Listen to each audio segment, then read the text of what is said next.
Boa noite a todos. Hoje é 26/10/2016, fazendo o nosso estudo do livro Recordações da Mediunidade. E se vocês observaram, eu disse boa noite, não bom dia, porque nós estamos fazendo esse estudo com o grupo do pessoal do GE, que se somou aqui com o pessoal do Maria de Nazaré, às hora de Itália, 22h19, hora do Brasil, 18h19, né? Por enquanto ainda temos 4 horas de fuso horário. Então, nós vamos dar continuidade ao nosso estudo do livro Recordações da Mediunidade e estamos no capítulo 3, os arquivos da alma.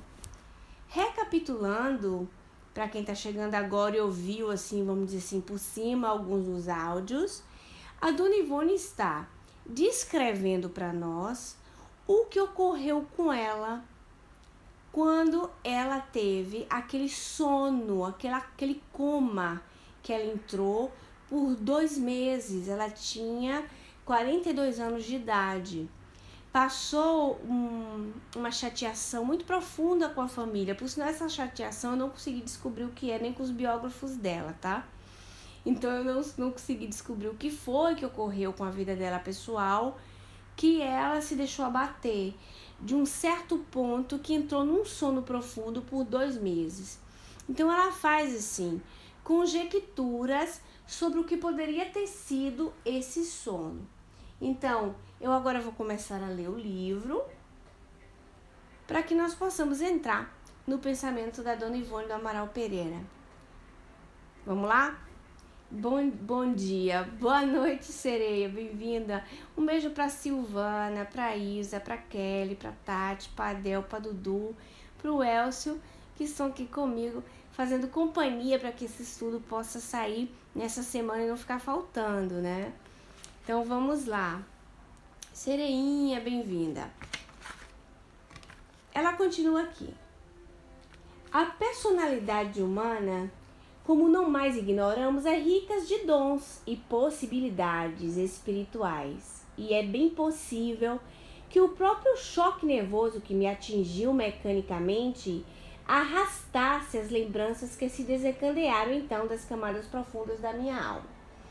Então, quando eu falei com vocês da outra vez, ou foi da penúltima vez, que as lembranças reencarnatórias ficam registradas em nós como camadas, e a gente usou até aquela analogia da árvore, a gente usou a analogia da cebola, então uma camada que sobrepõe a outra, tá? Então, determinadas situações ficam assim no fundo das nossas lembranças. Então ela diz, olha, é possível que por causa daquela situação do choque nervoso, certas lembranças viriam à flora, à gala, com muito mais precisão. Porque vocês imaginam o choque nervoso e vamos fazer uma comparação com um terremoto. A gente acabou de ter um terremoto aqui na Itália. Então, o que acontece? O terremoto, ele mexe com a terra, não é? E muitas vezes, no quebrar da terra, no partir da terra, sai assim naquela abertura, naquela fissura, abre-se aquela fissura e você tem condição de olhar naquele buraco e perceber o que tem dentro. Então, como comparação, não é tão ruim. Então, o choque nervoso funcionaria para ela nessa situação no qual ela vai relatar agora as suas lembranças. Vamos lá. Também é possível que fosse a manifestação da misericórdia do alto, permitindo-me a explicação das razões por que eu assim sofria. Explicações que foram reconforto para mim, permitindo-me novas forças para as peripécias futuras. Ela disse, também é possível que fosse a manifestação misericórdia. Também é possível não, é a misericórdia de Deus. Porque no ruim, no que aparentemente é uma coisa ruim, e nesse caso dela, era a lição divina. Nós não perdemos nenhuma oportunidade da vida de aprender alguma coisa. Tudo aquilo que a gente vivencia é um aprendizado para o espírito. Vale, fica marcado, né?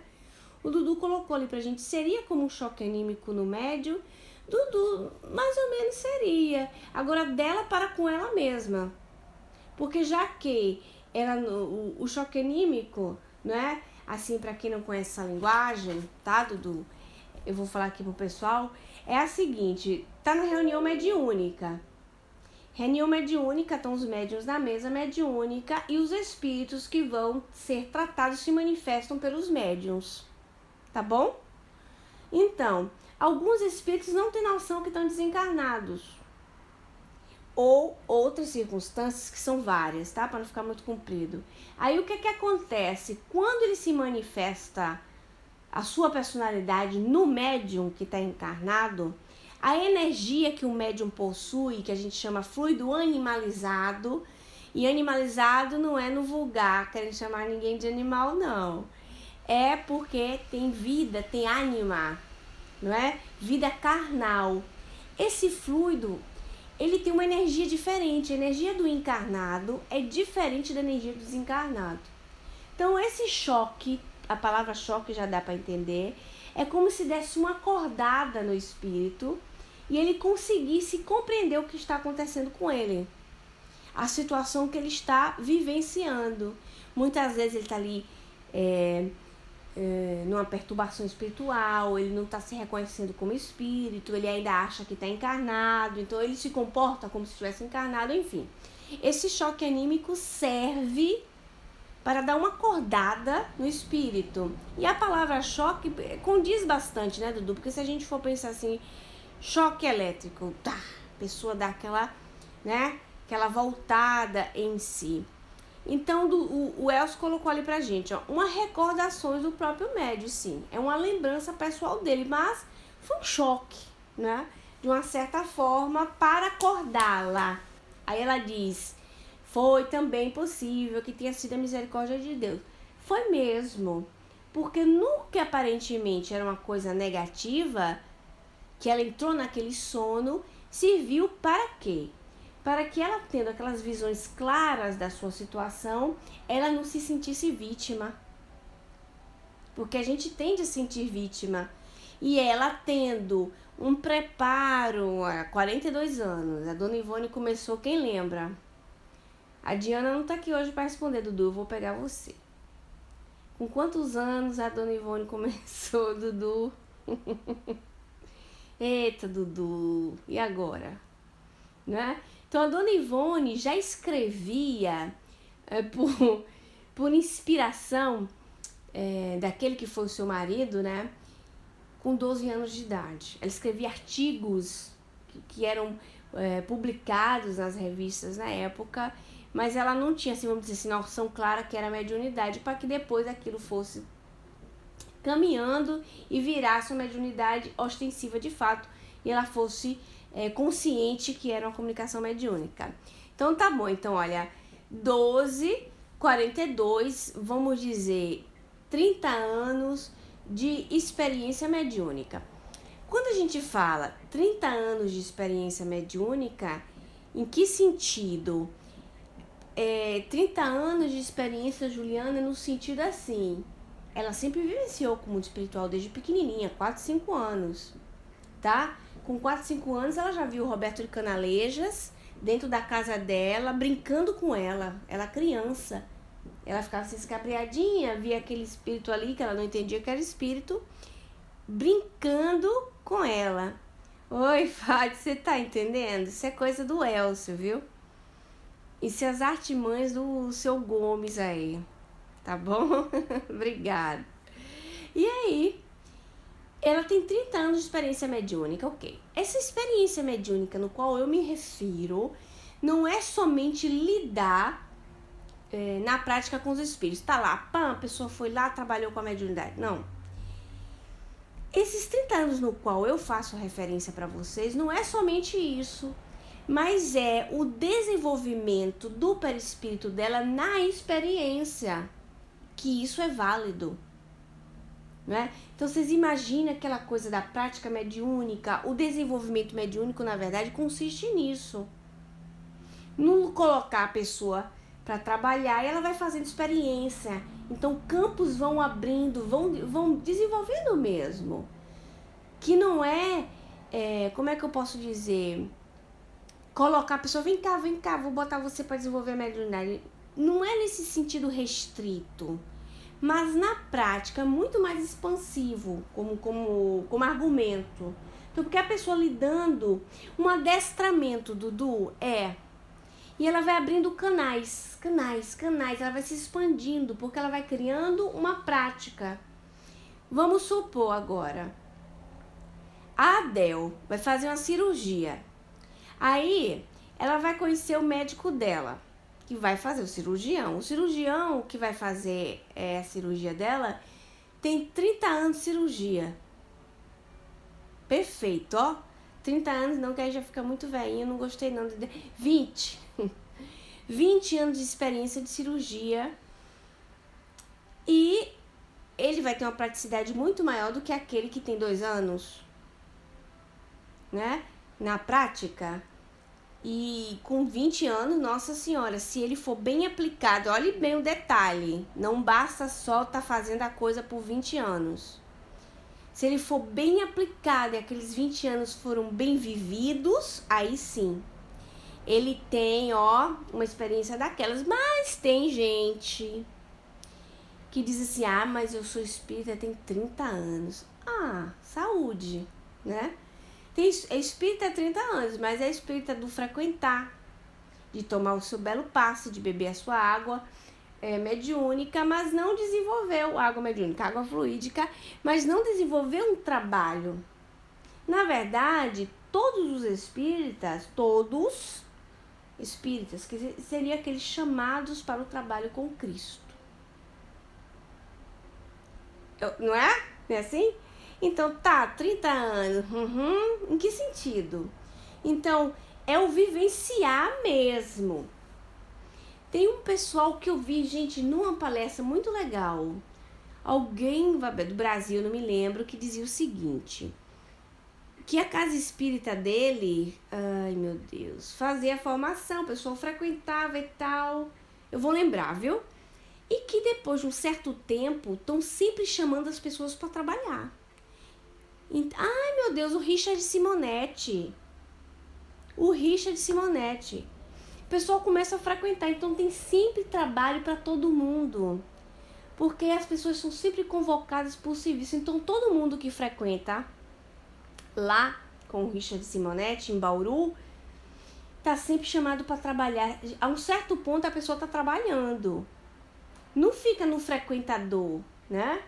Normalmente a pessoa que não consegue trabalhar, ela tende a se afastar, é lógico, porque se é um lugar muito ativo, que tem muita atividade, e é um centro enorme, esse do Bauru, viu? E funciona perfeitamente, ele chama ali, vamos, gente, tem atividade tal, tem voluntariado tal, e o pessoal bora, porque ele fala, não é possível que depois de um certo tempo o espírita fique frequentador, porque o centro espírita não é igreja. Não é igreja. Né? Então, prestando serviço. Tecnicamente é isso, né? Você começa, na verdade, você procura o grupo espírita, o centro espírita, muitos, para pedir socorro, não é verdade, né? Assim? Oi, Didima, beijão, bem-vinda. Você deve estar estranhando eu aqui, né? Esse horário. Então, normalmente, a gente vai pedir socorro lá no centro espírita, né? Assim? Mas depois que você recebeu ajuda, que deu aquela segurada, a gente, de dever, tem que se colocar para o trabalho, para o serviço. Diz assim, a dor que me chamou, tá? Mas depois, aquela ferida, aquela situação, ela só vem sanada, realmente, quando você arregaça as mangas para o trabalho com Cristo. Não tem jeito. Porque senão você fica em cima do muro. Muitos os chamados e poucos escolhidos. Às vezes é difícil compreender isso, né? Dizer, mas Jesus dizer uma coisa dessa, discriminando, quer dizer que os outros não são chamados? Não. Quer dizer que aquela frase era para sua época. Como essa frase é para essa época. E é para a época do momento da pessoa. Quando ela é chamada para um despertar da vida espiritual. Então não tem uma discriminação. Quer dizer que é nessa encarnação agora. Deixa estar que na outra encarnação você vai se chamar de novo. Vai ver se vai ser escolhido ou não vai ser escolhido, né, Elcio? Ou vai ao racho. Então, olha, é a praticidade. A Dona Ivone fez muita prática, vocês estão de acordo? Com 42 anos, ela estava bem especializada.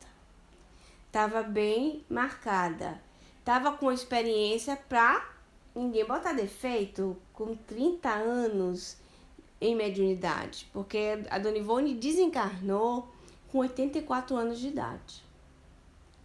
A Dona Ivone nasceu em 1900, com 84, em 1984 foi que ela desencarnou. Então ela teve bastante experiência, mas uma experiência de lidar mesmo com espíritos. Lidar com ele. Não, Dudu, eu não conheço esse número. 2 situações foi no que ela se encontrou. 2. Uma no Drama de Bretanha. E a outra que foi nessa última, tá? 2 assim claramente foi. Uma levada ao suicídio por uma obsessão, foi o que ela teve os atenuantes, certo? E o outro, ela agiu mesmo de testa pensada, né? Vamos dizer assim, por conta própria, infelizmente. Então ela estava bem marcada em todos os sentidos. Bem experiência ela tinha, né? E lembra que eu falei no início do estudo para vocês assim, olha gente, o que é feito, a experiência fica. Porque através da experiência ruim, que eu não posso nem dizer ruim, uma experiência péssima, terrível, atroz, indignificante, covarde. Mas nos séculos, aquilo vai valendo para a pessoa como testemunho. Então, né, até naquela situação ruim, a pessoa fica, vamos dizer assim, como um exemplo para que nós possamos evitar os mesmos dramas. Então, vamos lá. Voltando aqui.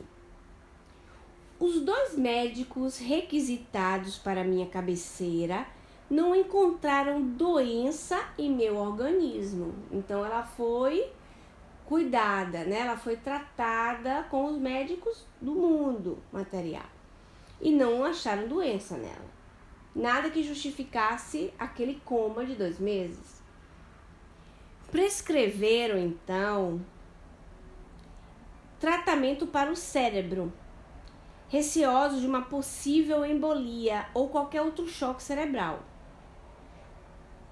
Para maior singularidade da minha situação, não foi tentado nenhum tratamento espírita, porquanto eu era recém-chegada à localidade em que me encontrava e não conhecia o movimento espírita local.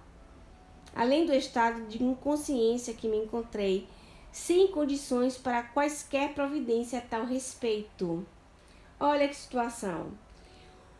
Os médicos mandaram fazer um tratamento medicamentoso para o cérebro com medo de embolia. Embolia é bloqueio na veia cerebral, né?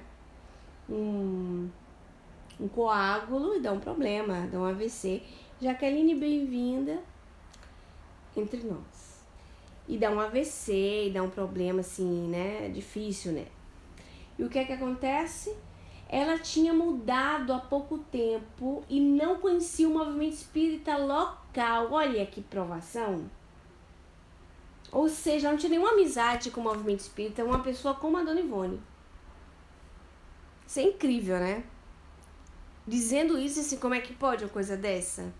Mas para quem não sabe, a Dona Ivone, nessa encarnação como Ivone do Amaral Pereira, ela passou situações muito provacionais. E uma delas era, ela não conseguia se manter, ter uma casa, ter um lar. Ela ficava, assim, peregrina, em casa de parente, que acolhiam ela. Ela ficava de favor nas casas. De uma vez com as irmãs, com os irmãos, com os sobrinhos. Provavelmente que tenha sido alguma coisa em relação àquilo ali. a essa não estabilidade dela na vida pessoal. Então, a Dona Ivone, como toda mulher, sonhava em casar. A Dona Ivone sempre idealizou ter filhos. Apesar que o homem que ela amava estava no mundo espiritual. Mas a Dona Ivone era uma mulher muito passional. E ela sonhava com isso. E não foi possível para ela. Porque na encarnação antes dessa de Ivone, em qual ela viveu, certo? No final do século XIX, certo? Mais ou menos ali.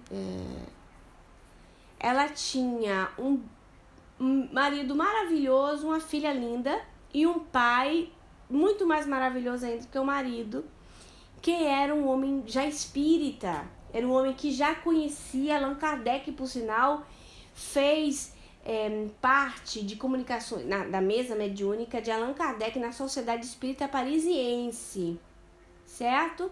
E tem mais, a Dona Ivone, antes de reencarnar, naquela encarnação, se manifestou na mesa de Allan Kardec e se comunicou com o próprio pai, pedindo para que ele voltasse com a sua noiva da época, porque assim, voltando com aquela noiva, ele poderia casar e ela poderia reencarnar, e ela precisava de uma mãe. Olha que coisa, gente. Aí o homem volta com a noiva, casa, tem essa menina, de um certo ponto, casa, né, tinha um marido, um médico com o marido, Roberto de Canalejas, e ele estudava tuberculose na época, as curas para tuberculose, ele era médico pesquisador, e tinha uma filhinha com ela. Ela se apaixona por outro homem e abandona o marido, foge com esse rapaz. A um certo ponto, ela se arrepende, tempos depois, eu não sei precisar para vocês quanto tempo, e volta. Quando ela volta para casa, ela já não encontra nem o marido nem a filhinha, porque o marido, de tristeza, se fez contaminar no tratamento da tuberculose e morreu de tuberculose. A filhinha morreu por descuido de alguma coisa que eu ainda não entendi, e ela chegou em casa, estava morto o marido e filha. E ela sofreu horrores, né, de uma culpa, uma loucura. E o pai, que era um homem de bem, um filântropo e com todo aquele amor com ela, não conseguiu impedi-la de fazer a loucura. Ela pega a carruagem com os cavalos e se joga do despenhadeiro abaixo. É o segundo suicídio, no qual ela fica marcada, certo? Depois disso, ela reencarna como Ivone do Amaral Pereira no Brasil, longe de todos os seus amores, pai, marido e filha, numa família totalmente diferente. E por tristeza, ela lembra de tudo como criança. Ela lembrava da outra família, do pai, da casa, ela lembrava tudo. Então ela sofreu assim muito intensamente. Continuando. Não me recordo senão vagamente, e como em pesadelo, do que comigo se passou na terra durante aqueles 2 meses, porque não vivi na terra. Disseram-me mais tarde que esperavam minha morte a qualquer momento e que noites seguidas velaram por mim, esperando o desenlace. Lembro-me apenas de que certa vez despertei sentindo o cérebro como que dilatado, tão grande que tive a impressão de que ele tomara as dimensões do próprio aposento em que me encontrava. E tudo enxerguei como tinto de sangue. Balbuciei algo no esforço supremo. Façam uma prece, supliquei. Mas tal murmúrio que as pessoas que me acompanhavam mais adivinharam do que compreenderam repercutiu tão dolorosamente em meu cérebro como que estampidos violentos o destruíssem. Fizeram a prece que não foi por mim percebida, enquanto eu retornava ao primitivo estado. Creio que nessa noite, com efeito, eu desencarnaria. Se nova intervenção de Maria de Nazaré, para cujo auxílio meus familiares apelaram, não me socorresse, como na infância, quando estive o risco de ser sepultada viva. Olha que história, né, Elcio? Né, meninas? Ela diz que não se lembra o que ocorria com ela quando ela estava na Terra, porque praticamente ela não viveu na Terra. O que é isso? Ela não está dizendo para nós que ela não lembra o que ocorria com ela quando ela estava deslocada do corpo. Ela diz que não lembra o que ocorria com ela na Terra, ou seja, os cuidados que as pessoas tinham com ela, com o corpo dela, a alimentação que as pessoas davam, não é isso? Toda higiene. Então ela não tinha noção do que estava correndo, é como se fosse um pesadelo, né? Como se fosse um pesadelo. Sim, Dudu, ela tinha processo de letargia. Algumas vezes, tá certo? Essa coisa do cheiro, é ela mesma. Então esse caso dela, ela entrou num estado tão profundo que já esperava a desencarnação dela, certo? Então ela não lembrava do que ocorria quando ela, o que faziam com ela quando ela estava encarnada, e tem essa experiência de ter acordado rapidamente, com um pouco de força que ela tinha, e ela sentiu que o cérebro dela tivesse gigante explodindo, uma sensação assim horrível. E ela balbucia esse pedido de prece, as pessoas entendem e fazem a prece pedindo a Maria de Nazaré. O que ocorreu? Vou dar uma bala para o Elcio. Pronto, peguei o Elcio, já que ele que me fez estar aqui esse horário. Uma bala pro Elcio. O que ocorreu? O que é que faltou a Dona Ivone? Por que é que a pessoa entra no estado de letargia? Falta uma coisa. Falta uma gasolina. É o que? Como é o nome dessa gasolina?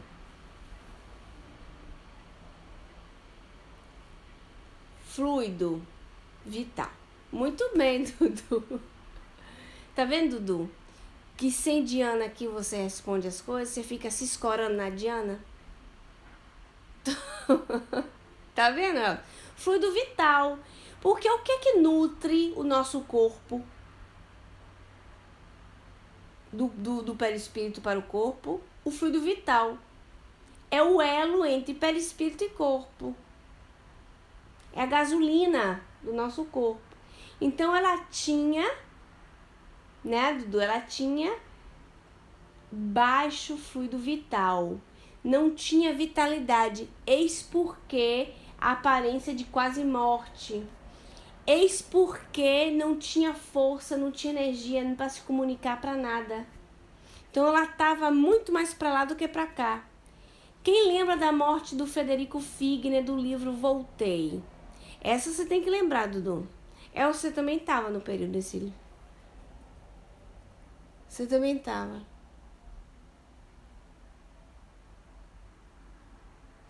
Uma coisa interessante que coincide, vocês lembram que o Frederico Figner diz que no momento auge da desencarnação, primeiro que ele sente o corpo espiritual enorme, né? E ele sente essa coisa no cérebro, essa pressão no cérebro enorme, que parecia uns estalidos também, como se explodisse alguma coisa. É a expansividade para o espírito, as energias. E que ele diz a mesma coisa, que ele sente dessa explosão na cabeça dele.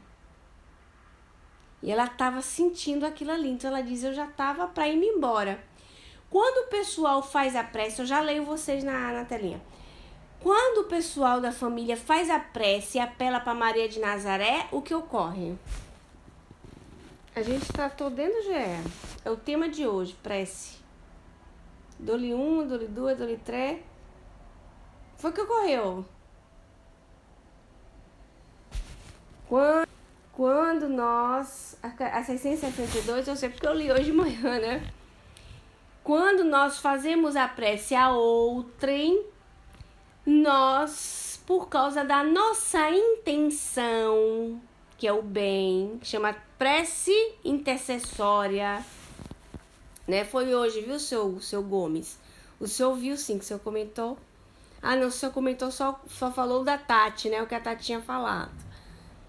por causa da intenção, o seu fluido exala e você atrai, através da sua intenção, espíritos bons que te ajudam a executar o teu propósito. É lógico que nesse ajuda a executar o seu propósito não significa mexer no livre-arbítrio da pessoa, viu? Se foi possível, é porque estava permitido vamos dizer assim, nos desígnios de Deus. Por isso que às vezes quando a gente vai fazer prece para as pessoas, isso eu aprendi nos anos. Uma pessoa está para desencarnar, eu não peço a Deus, deixa-lo viver, Senhor. Eu não faço isso. Porque eu seguro a pessoa tem que se libertar, como é que eu estou segurando? Mas nem tão pouco eu vou orar dizendo, Senhor, manda embora logo a pessoa. Não. Eu faço a prece de um modo que eu entrego nas mãos de Deus, né? A Ele a responsabilidade, porque a responsabilidade é dele. Senhor, que seja feita a tua vontade. Que o Senhor possa agir, meu Pai, da melhor maneira para o bem-estar de fulano ou de fulana. Porque nós não sabemos muitas vezes o que pedimos. Porque muitas vezes nossos corações estão cheios de egoísmo. Então, jogar luz. Aí quando você faz essa prece, você imagina que a luz está saindo aqui da sua fronte, ó, aqui no meio das sobrancelhas, no meio da cabeça, aqui em cima. Luz que sai para tudo que é lado, luz que sai para a mão. Bota energia à disposição. Essa energia, a espiritualidade vai usar. Viu o que é a intenção? Intenção, né? Então, eu dei uma energia com neutralidade, vocês percebem? Então, a espiritualidade vai utilizar aquela energia para o objetivo que seja o propósito divino, né? Então, se eu carrego com a intenção de segurar, aquela energia já vai servir de outro modo, né? Então, Deus faz aquilo que Ele tem que fazer. Então, fizeram a prece para Maria de Nazaré, pedindo para Dona Ivone. Dona Ivone, que tinha sido suicida e que era sido tutelada por Maria de Nazaré, que é um espírito no qual nós sabemos responsável pela reabilitação dos espíritos suicidas. Certo? Então, oram para Maria de Nazaré. Logicamente, com a intuição dos mentores, né, gente? Mas por que serviu a prece dos encarnados? Olha que coisa interessante. Os espíritos estavam ali, a Dona Ivone não estava da sola, não estava sozinha. Vocês são de acordo? A Dona Ivone não estava só, nunca esteve com o espírito protetor, ela estava com os mentores. Por que eles inspirariam aos encarnados de orarem? Por que deu aquela forcinha nela o suficiente para ela balbuciar? Façam uma prece. Olha que curioso. Por que os encarnados que tinham que fazer a intervenção da oração? Modificando a vibração, mas tem um pontinho mais específico. Enchendo de recursos fluídicos, mas de fluido vital. Não é? Porque, novamente, do que é que está cheio o encarnado? De fluido vital, fluido animalizado. Então, ela precisava de gasolina, de gente encarnada, de energia mais materializada para alimentar o corpo físico. Combustível, não é? Para o motor pegar. Através dessa oração, através dessa energia, os espíritos benfeitores que ali estavam puderam agir nela. Que ela ainda diz assim, se não fosse a misericórdia de Maria, eu tinha desencarnado de novo, como foi feito quando ela tinha 29 dias. Quando ela tinha 29 dias, ocorreu a mesma coisa. E quem fez oração para Maria de Nazaré foi a mãezinha dela. Ela estava em estado letárgico. já dentro do caixãozinho, com a coroazinha de espinho, de rosinhas assim, furava a cabecinha da bichinha. E a neném acorda gritando depois da prece da mãe. Então, tudo está envolvido com a misericórdia de Deus. Mas vocês são de acordo que só pôde ocorrer isso?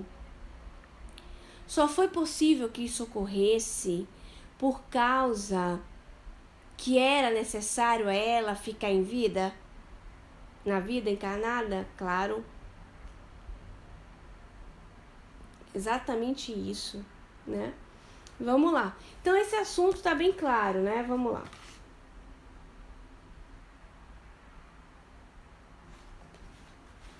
É aqui. Estive risco de ser sepultada viva. Por causa que também quando ela tinha 29 dias, ela ia ser sepultada viva. Mas se tivesse um fiozinho de vida ainda, e o pessoal pensasse que ela estava morta, ela ia ser sepultada viva, como aconteceu em vários casos. Porque tão discreto, o batimento cardíaco diminui de tal modo que dá aparência de morte. Então, alguns órgãos, né, não recebem essa energia fluídica, no qual as pessoas adoecem. Ou começa a sentir cheiro, como se estivesse estragando mesmo. Tá? Vamos aqui, ó. Vamos voltar aqui. Não obstante, vivi intensamente na vida espiritual durante aqueles 2 meses e lembro-me de quanto se passou com o meu espírito, enquanto o corpo material se mantinha assim inanimado. Então, era o que eu dizia para vocês, ela teve uma vida social intensíssima no mundo espiritual. Era no mundo material que ela não tinha interação, ela estava anulada. Revivi então episódios graves de minhas existências passadas e atrasadas. Existências cujos erros cometidos ocasionaram as lutas do presente, as quais em parte aqui descrevo. É bem possível que Charles, o meu espírito familiar, me levasse a revê-las a fim de estimular em meu ser coragem para as peripécias da reparação que se impunha, como também é possível que ele apenas me amparasse, confortando-me como o estado traumático, mecanicamente, as avintasse na minha consciência por predisposições naturais em toda a personalidade e por conseguinte também na minha. Então ela dá 2 hipóteses. Uma, que poderia ter sido o próprio Charles. Esse aqui que assina como espírito Charles, gente, é aquele que foi o pai dela quando ela se suicidou, tá bom? Ela dá 2 hipóteses, então. Que poderia ter sido ele que tivesse levado ela e feito com que ela vivenciasse essas lembranças para poder ficar assim, marcando nela, apontando as situações dos seus erros para que ela não os cometesse, e isso ele fez em vida mesmo, muitas vezes. O próprio Roberto de Canalejas também fez esse servicinho com ela, mas ela dá uma segunda hipótese, porque significa que não ficou claro para ela o que ocorreu, tá certo? Então ela dá 2 hipóteses plausíveis e possíveis. A segunda é que fosse uma predisposição da sua personalidade mesmo, porque sendo um espírito suicida, e eu expliquei isso aqui a semana passada, tinha, vamos dizer assim, uma facilidade de estar mais fora do corpo do que no corpo. Então tende a um desdobramento continuado. Então os laços são mais frouxos, porque como eu disse a semana passada para vocês, o suicídio, o que é que ele é? Uma fuga. É fugir da realidade, né? Então, esse fugir da realidade deixava esses laços mais soltos. É como se tivesse a porta sempre aberta, a porteira sempre aberta. Então, não tinha a vitalidade, talvez a palavra ideal é essa, não tinha a vitalidade de ficar segurando ela, como é em pessoas normais, entre aspas, quem entende muito ao desdobramento e quem é ligado normalmente tem os seus laços que são ligados normais, mais estreitos, mais firmes, e que nos momentos mais propícios o espírito se desdobra normalmente. Já tem outros que aqueles laços é como se fosse um cadastro de sapato. Você sabe aqueles cadastros de sapato de menino? Isso acontece comigo direto com o Giuseppe. Você bota o menino, tem cadastro danado, toda hora tá soltando. Você fala, não é possível, você tem que dar 2 nós pra segurar. Né, Elcio? Então é como se fosse esse cadastro de sapato que tá sempre soltando. É frouxo. Mas, reparem, o cadastro e o laço, ele se solta, mas o laço ele não sai do sapato. Ah, ficou boa essa analogia, não foi, gente? Eu não sei onde é que eu arrumo essas comparações. Mas não é interessante? Hein, Dudu? Você faz o laço sapato. O sapato se solta, mas ele não sai do sapato. Então, ele não sai do corpo físico, porém os laços eles ficam folgados. É o que acontece com o espírito suicida, reencarnado. Então, ele tem uma probabilidade muito grande e ela é muito forte, muito potente para ela isso. Tá certo? Então, ela dá essas duas hipóteses. Eu vou ler o que vocês estão colocando na telinha. Agora eu vou voltar. Aqui tem um serviço que chama Para a Tela, que é para eu poder voltar. Deixa eu ver se eu consigo fazer esse serviço. Pera aí, viu, gente? Pera aí, vocês não escrevem mais nada não, que eu vou ver o que vocês estão falando.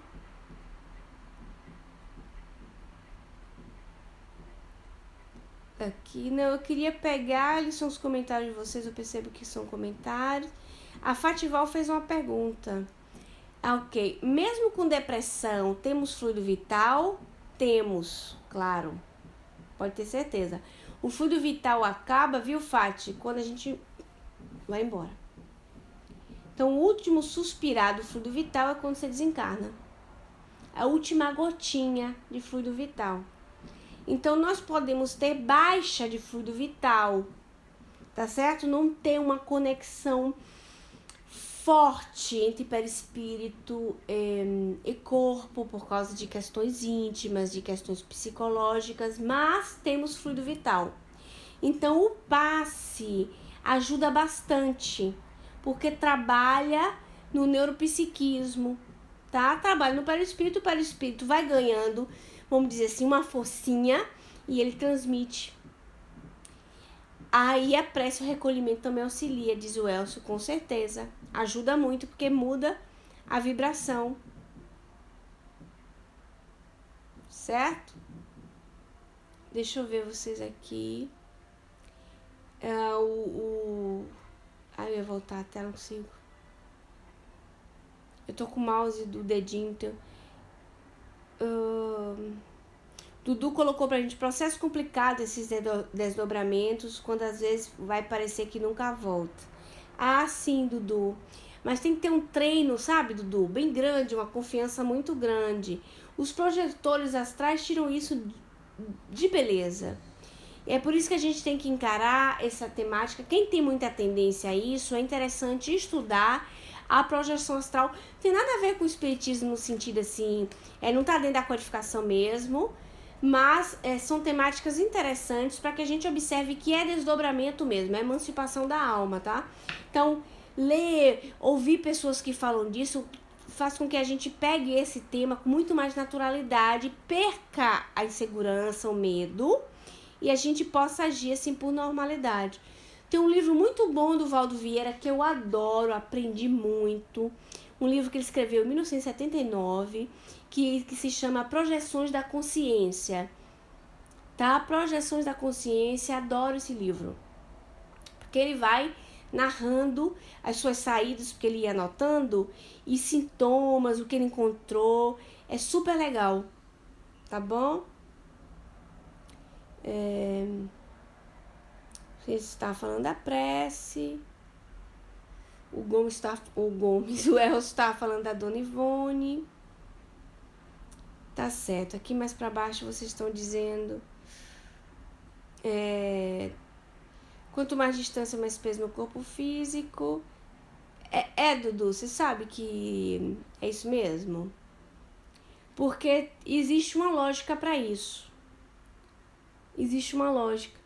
Quando você volta pro corpo, que você se distanciou muito a título energético, tá?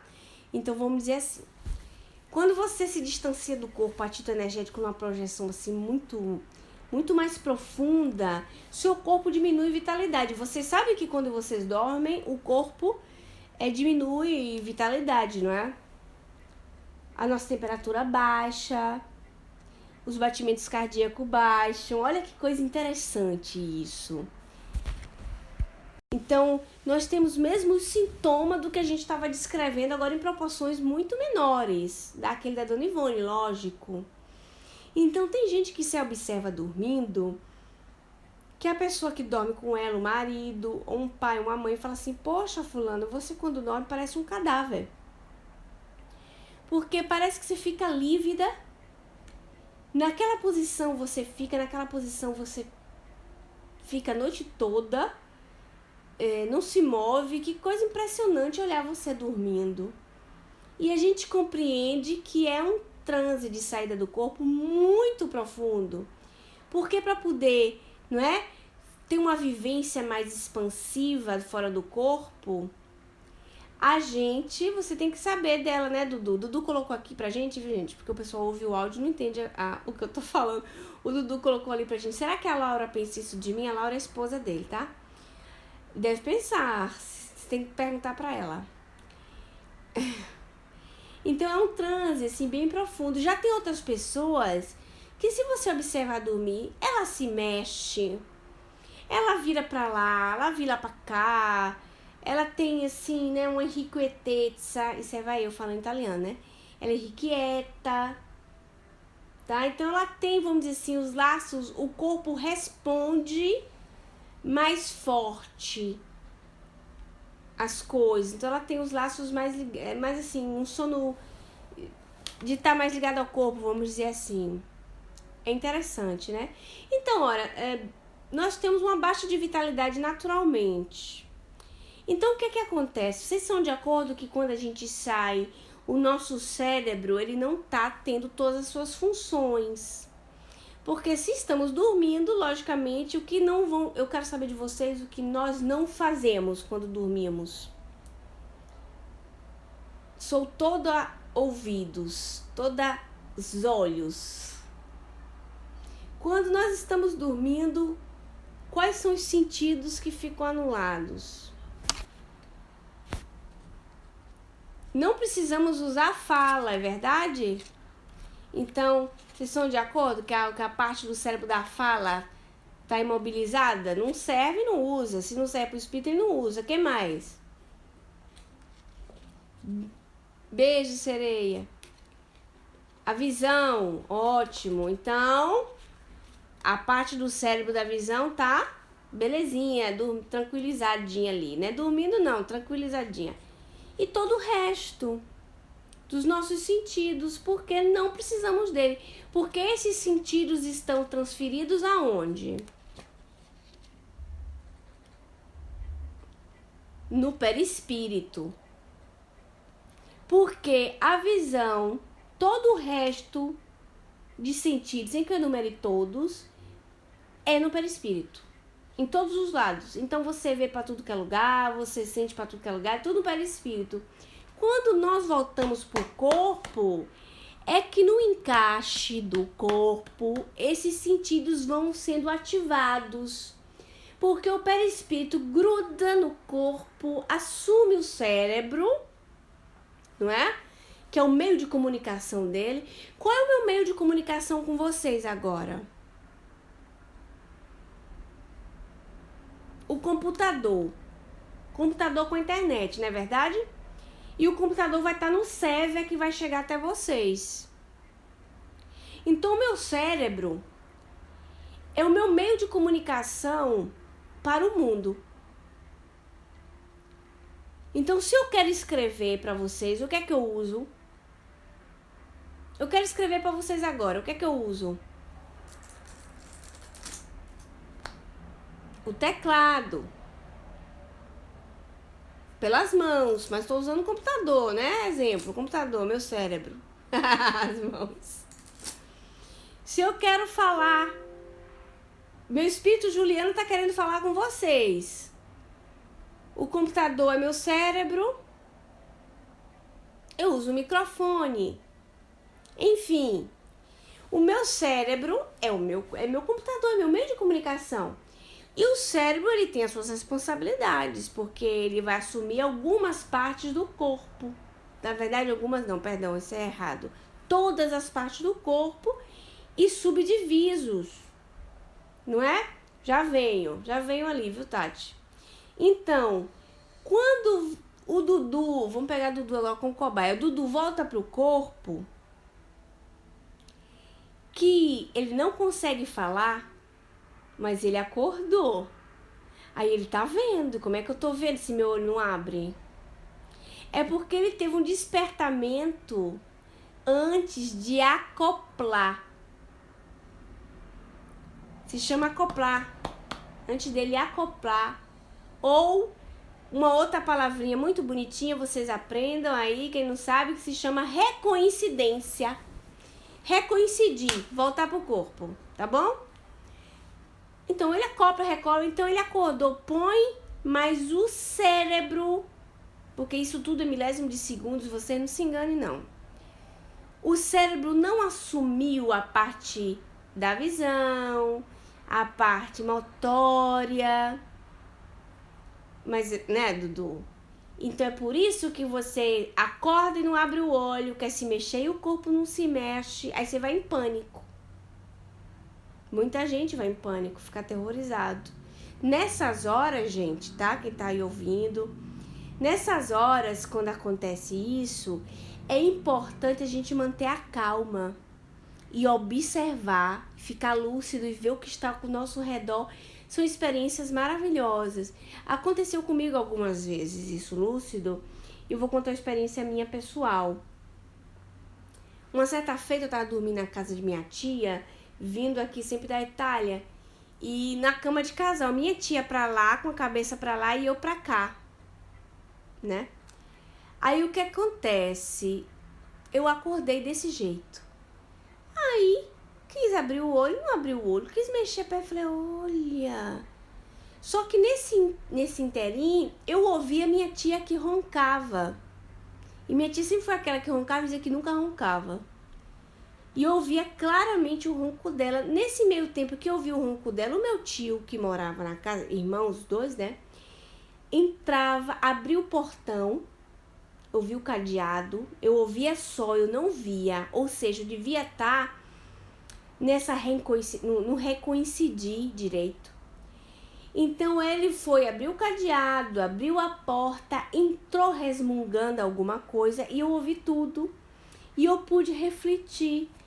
Olha só, tio Rubem voltou pra casa e ele tá falando isso e isso. E eu não tô me mexendo. Eu devo estar em espírito. Aí nessa coisa que eu pensei, eu devo estar em espírito, aí eu acordei no corpo e continuei pensando do mesmo jeitinho. Aí abri o olho, mexi a perna e continuei ouvindo meu tio resmungando e minha tia roncando, né? Aí quando acordei que mexi, eu falei, olha que coisa engraçada, não foi um sonho. Então é interessante que quando isso ocorre com a gente, viu, Tati, que a gente não entra em pânico, a gente pode fazer, nós podemos, né, fazer uma oração, aproveitar e dizer assim, ai que legal, agora que eu tô assim, as energias devem estar fluindo melhor, vou ter uma percepção melhor das energias, eu vou orar, né, e vamos orar. Aí você vai sentir energia que expande, vai sentir uma sensação gostosa. Ai, que beleza, não tem problema nenhum. Muita paz. E daqui a pouco ou você dorme mesmo, ou você acorda. Isso depende, né? A Tati tinha perguntado ali de quem fala no sono. Quem fala dormindo, Tati, é o que nós chamamos de sonambulismo, tá? Dudu, eu já disse pra você que você é médium sonâmbulo. Dudu diz que fala a beça. Então você não fica letárgico. Se você fala a beça, você não fica letárgico. Você também, Adel? Então, é o sonambulismo, que é sempre, viu, Tati, um fenômeno que é o mesmo, que chama emancipação da alma. Essa emancipação da alma pode ser chamada desdobramento, projeção astral, projeção da consciência, é toda a mesma coisa, tá? Só que essa emancipação da alma, que é uma faculdade da tua alma, do teu espírito, tá certo, do teu espírito, não é uma coisa de um outro espírito, então não é mediúnico, é emancipação da alma.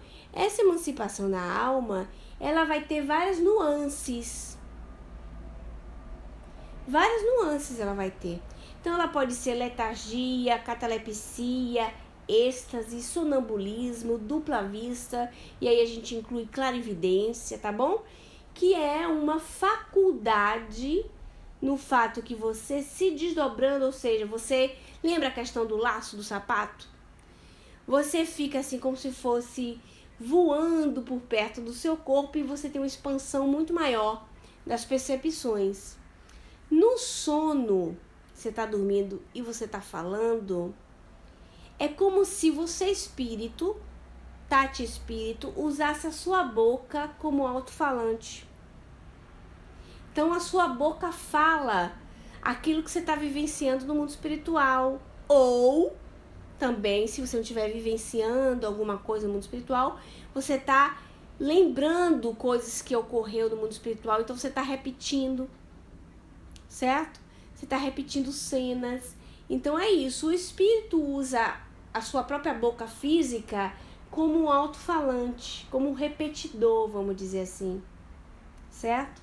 Então ele pode ter algumas lembranças do que estava ocorrendo com ele durante o dia e ele vivencia aquelas cenas que já passaram tão potencialmente que ele repete ela.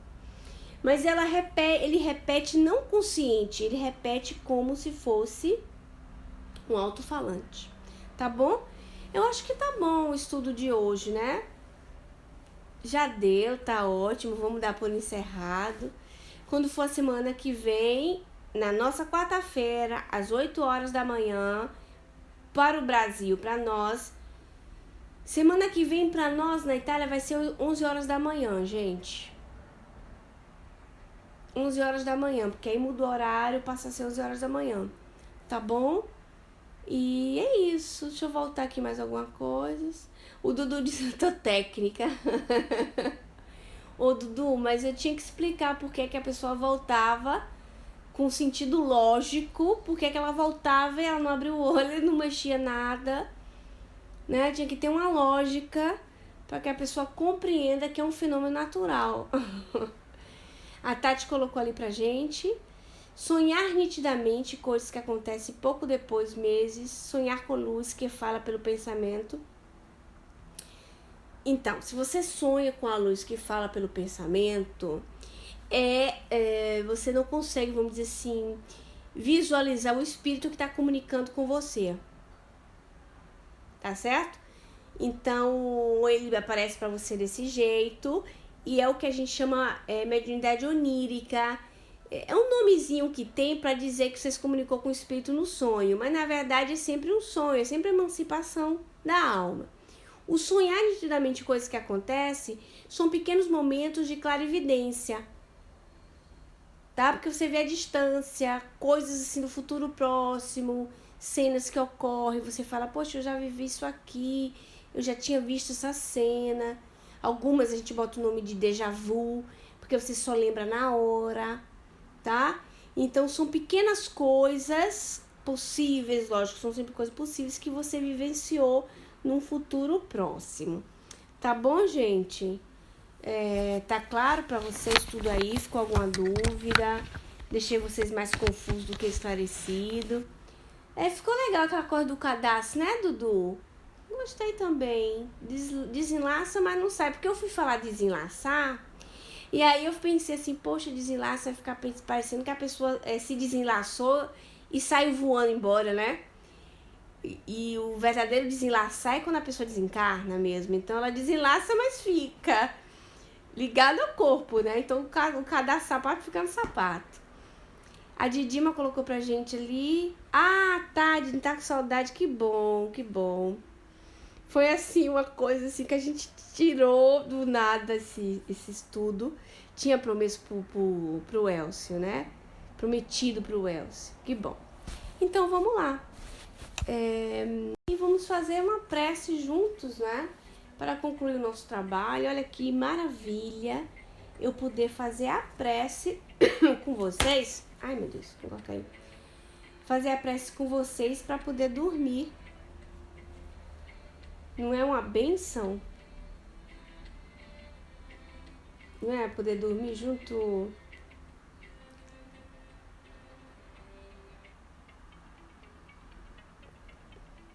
com vocês? Junto com vocês não, né? Dormir depois de estar junto com vocês. E nós vamos nos encontrar nos sonhos. Quem sabe se a espiritualidade permite que a gente possa estar juntos novamente, não é? Então, Didima, horário do Brasil, 8 horas da manhã sempre, aqui no Maria de Nazaré, porque esse é um trabalho que a gente faz. Dá quanto tempo, Dudu? Eu me esqueci, 12 anos, né? 12 anos. Sempre 8 horas da manhã, horário do Brasil. Tá bom? Então, o pessoal daqui da Europa se adapta. Quer dizer, no nosso caso, a gente se adapta. Uma hora sobe, uma hora desce.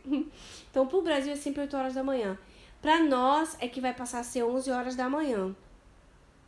Tá certo? Pois é. Antes do André, sim. O André começa 9, 9h15. Tá bom? Então vamos fazer uma prece juntos.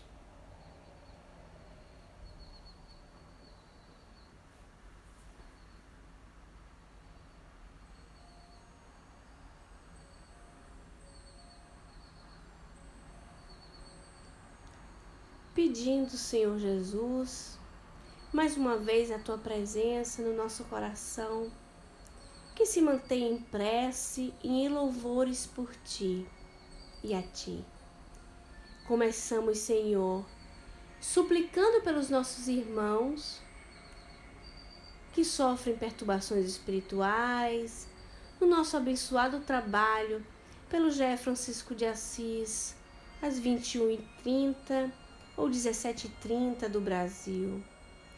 Esse trabalho se estendeu, Senhor, nesse estudo abençoado no qual tivemos a honra de poder estar com amigos tão queridos, Senhor. Peço as Tuas bênçãos dos Teus Espíritos queridos que estão sob as Tuas guardas, iluminar os lares dos amigos aqui presentes e daqueles que irão ouvir esse estudo com todo o carinho que fazem sempre. Muito obrigado, Senhor, que os nossos lares possam ser nimbados de paz, de luz, que nós possamos sentir, meus amigos, a luz que irradia do topo da nossa cabeça, saindo de nós e recebendo do alto, nessa introdução de energia, emanando do centro da nossa cabeça, na nossa fronte, na nossa testa, descendo mais um pouco, que essa luz, Senhor, possa se transformar em luz azul celestial, que flui da nossa garganta, meu Pai, descendo mais ainda para a luz que possa fluir no centro do nosso coração, luz saudável entre verdes, azulados também, em movimentos circulares, Senhor, que essa luz possa descer, Senhor, em tons amarelos, na altura do nosso estômago, doando toda a saúde possível, eliminando as energias de estresse, de nervoso, de sentimentos de raiva que passaram por nós durante o dia. Que possa descer mais ainda, Senhor, essa luz na altura do nosso umbigo. Luzes laranjas, saudáveis, circulantes, iluminando o Senhor como raios de sol. E mais uma vez, Senhor, na altura que seja da parte genésica, para que nós, em luzes laranjas mais fortes, avermelhadas, possam completar esse show de energias saudáveis em nós, descendo pelos nossos pés, fincados que somos, Senhor, com o nosso corpo físico no chão, comprovando que a reencarnação é a tua misericórdia e a tua oportunidade de nos fazermos melhores. Que essas energias possam subir de volta, fazendo todo o percurso e explodindo em luz no topo das nossas cabeças, fazendo de nós, Senhor, mensageiros da tua paz. Que nós possamos nessa noite nos reunirmos, sim, Jesus, em aprendizados muito melhores, em irmandades, e que as distâncias, Senhor, diminuem e ficam nula, porque como espíritos nós possamos nos reunir em qualquer lugar, Senhor, da orbe, se assim é a tua vontade. Que tu, ó Mestre dos céus, ó Mestre divino, possa nos abençoar hoje e sempre. Graças a Deus. Que assim seja. Graças a Deus. Que maravilha fazer junto com vocês essa limpeza dos chakras. Que belezinha, não é? Me sinto maravilhosamente bem. Então, boa noite a todos. Um beijo carinhoso pro pessoal do GE. Que Jesus nos abençoe.